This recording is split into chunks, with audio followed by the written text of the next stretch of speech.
Some 25 states and tribes will get $220 million from the Commerce Department to help fix up coastal and watershed habitats. The money comes from the infrastructure and inflation bills of recent years. Grants will come through the National Oceanic and Atmospheric Administration. We get more now from the director of NOAA's Office of Habitat Conservation, Carrie Robinson. Ms. Robinson, good to have you on. Thanks for having me. And this is the second round of funding for this particular project. Tell us about the project and what it's all about.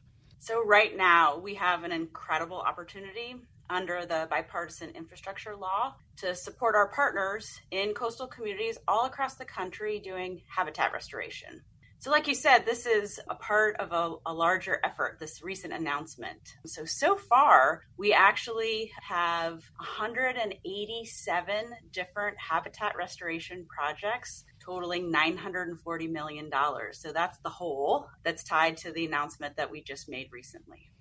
And this money goes to local governments or nonprofits like the Woods Hole Institute or something like that? Or who gets this money? It goes to all kinds of partners. So state government, county government, nonprofit organizations, tribes, different partners across the country. And let me explain a little bit when I say habitat restoration, what I mean. So we really have all kinds of examples. So we're working with our partners in Hawaii and Florida and throughout the Caribbean to restore coral reefs. We're working with our partners in many coastal states to remove outdated dams that are blocking fish from moving up rivers. And another great example that's a little closer to home here in the DC area is restoring oyster reefs in places like the Chesapeake Bay, all along the North Carolina coast and throughout the Gulf of Mexico, because we know those oyster reefs are really important for water quality and are great for fish habitat.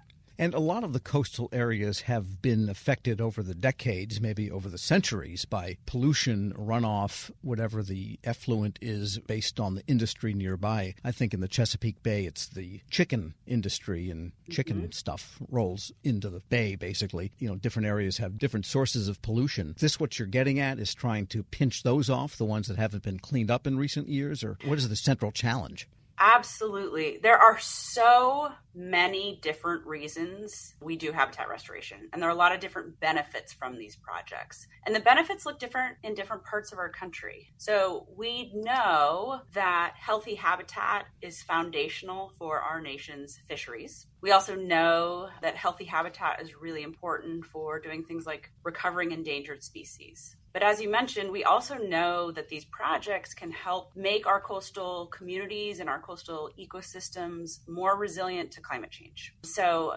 things like restoring a coastal wetland, restoring an oyster reef, or removing an outdated dam can help coastal communities adapt to the impacts of climate change. And by supporting different partners throughout the country in so many different projects, we can help support that coastal community in the way that they need.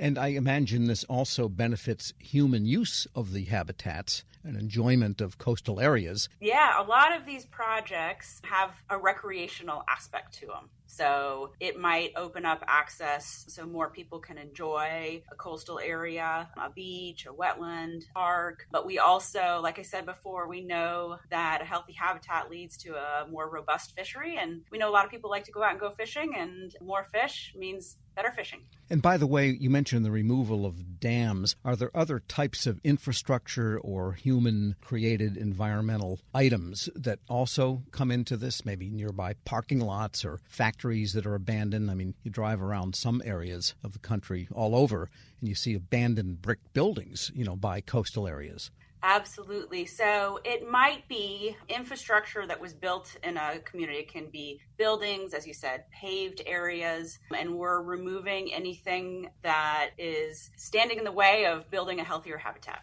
We're speaking with Carrie Robinson. She's director of the Office of Habitat Conservation at the National Oceanic and Atmospheric Administration, NOAA. And tell us about the programmatic aspects of this. These are grants to these areas. What qualifies? What are your criteria? Just give us a sense of how it works in terms of before the money goes out.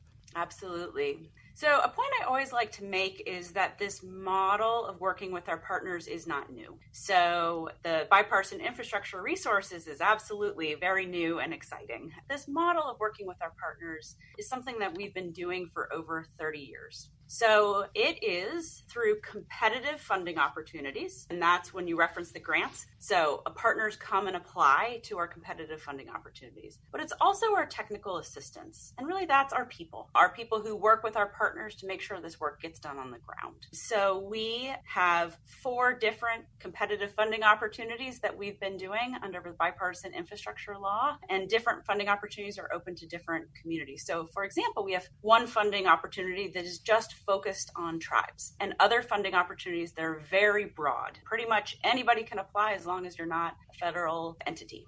And by the way, how far in does the word coastal apply? Because, like, say, the Anacostia River, one of my favorite pollution spots to cite, is not coastal, but it kind of is because eventually it flows to the Chesapeake Bay. It really depends on the connection, like how far inland is connected to the coast. So, for example, I was out in Washington State earlier this summer, and I was visiting some projects pretty far inland in the state of Washington. But those salmon, that habitat's really important for, travel all the way up inland. So if there's a connection to the coast, then we're probably funding it. Another important point that I like to make is that we are supporting projects in the Great Lakes.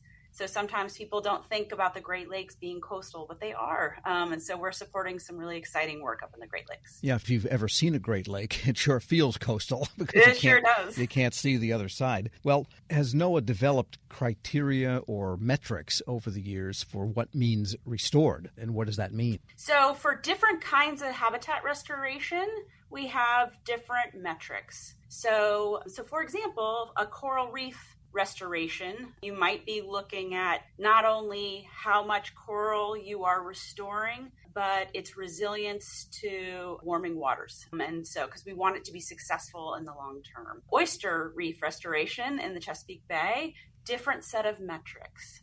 Some of our dam removal and fish passage projects, we're looking at how many stream miles have you opened to fish passage. So fish need to get up river, and some of these things block fish from doing that. How many miles did that project open up? So metrics like that. And just a personal question on the oysters. You can count oysters. I mean, they know how many oysters are growing. You know, there's so many per square foot. If you've seen an oyster bed, is whether they're edible, that is to say, the water and the stuff they're ingesting is clean. Would that be one of the metrics? I'd have to check with my team on that. You're not the oyster expert, but... I'm not the oyster expert. All right. Well, maybe give us an example of a habitat perhaps that you're aware of that has been changed for the positive under this program, just so we can kind of get a picture of it. Absolutely. So, I'm going to keep it closer to home in oysters. So we have been involved in oyster restoration in the Chesapeake Bay for quite some time. We're considered the largest oyster restoration project in the world when you look at the acreage of our oyster restoration. So what's exciting about this recent bipartisan infrastructure law funding is it allowed us to increase the amount overall that we're putting into the bay. So we've been chipping away at it year after year after year. With this influx of bipartisan infrastructure law funding, we are able to do things at a much larger scale and work with our partners in Virginia and Maryland to scale up that work.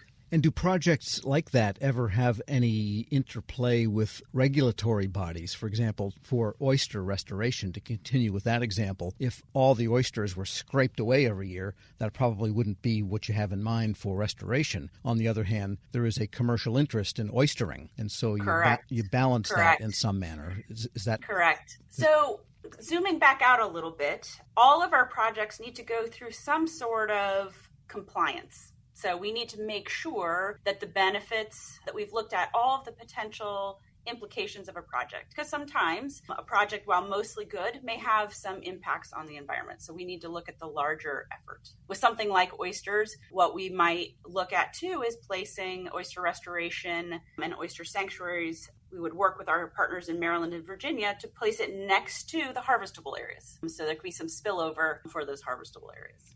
All right. And what is the timeline? Are there any deadlines for this next round of funding? What should people know?